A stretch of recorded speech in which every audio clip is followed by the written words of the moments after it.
In this video, I'm going to be comparing the movie Frankenweenie, which is directed by Tim Burton. It's basically Frankenstein with a dog. You have the same basic idea in there about somebody bringing something back to life when they really shouldn't, but usually the way this plays out is you have a scientist that becomes obsessed with the idea of creating life after death and thus doesn't stop to think about the question of should I actually bring something back to life when it was dead before, and thus because of that ends up doing something totally unnatural, brings this hideous abomination to life that never should have been brought to life in the first place, whose very existence is a violation against nature.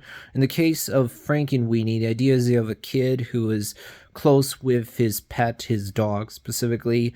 Then the dog dies, so this kid is very sad. He wants his dog back. He decides, I'm not going to settle with the dog being gone. So he actually brings the dog back to life. And then the town realizes, wait a minute, this dog was dead and now it's alive again. They're pretty freaked out by that, which you do get, because like if you knew a dog was dead and then you saw the dog alive again, you'd be freaked out too. But admittedly, the dog itself doesn't look all that scary. It doesn't, look too much different anyway from a normal dog. So it is kind of hard to believe that townsfolk would be that freaked out by this.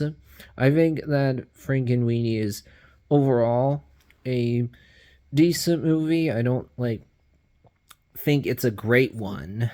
The other movie I'm talking about here is called Mars Needs Moms. It's from Disney. It came out in the 2000s. It has that same animation style that was used in movies like Polar Express, BFG, Adventures of Tintin.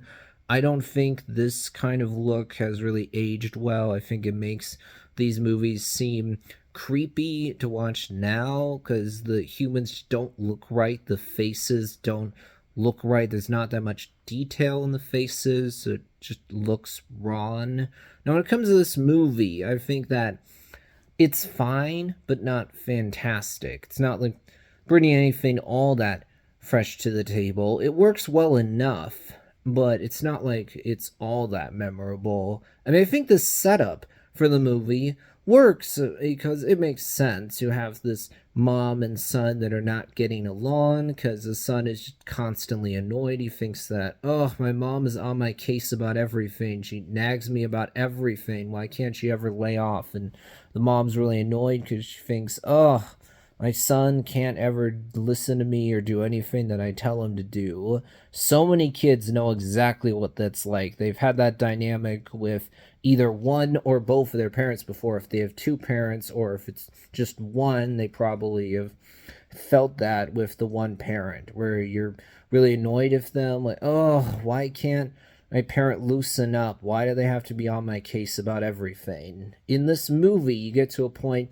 early on where the mom is like, I wish I didn't have to nag you about so many things. And because the kid is pretty annoyed, he says, my life would be better if I didn't have a mom. She's clearly hurt by this. And not long after he says it, he actually is like, oh, I feel bad for saying that. I took things too far. That was hurtful. So he goes to apologize. And that's when his mom's actually kidnapped by these aliens, these Martians. So then the kid actually goes to Mars, and we learn actually that all these aliens don't know what it is to have a family because they've been led to believe that these robot nannies are basically their parents.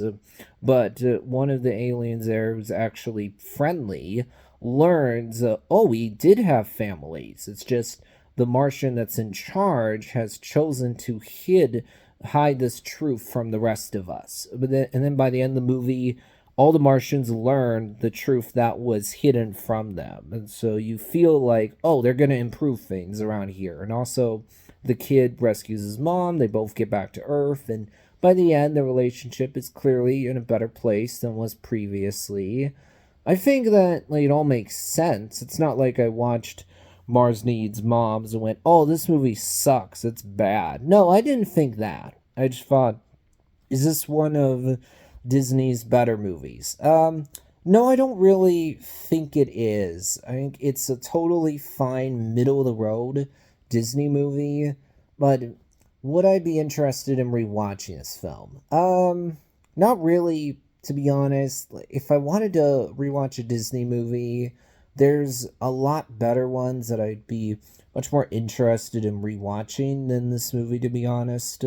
I think between these two movies, frankenweenie is the one that I'm more likely to watch. I think it's an interesting movie. I don't think it's like Tim Burton's strongest film. I don't think it's like one of the best versions of the Frankenstein story, but I enjoy it.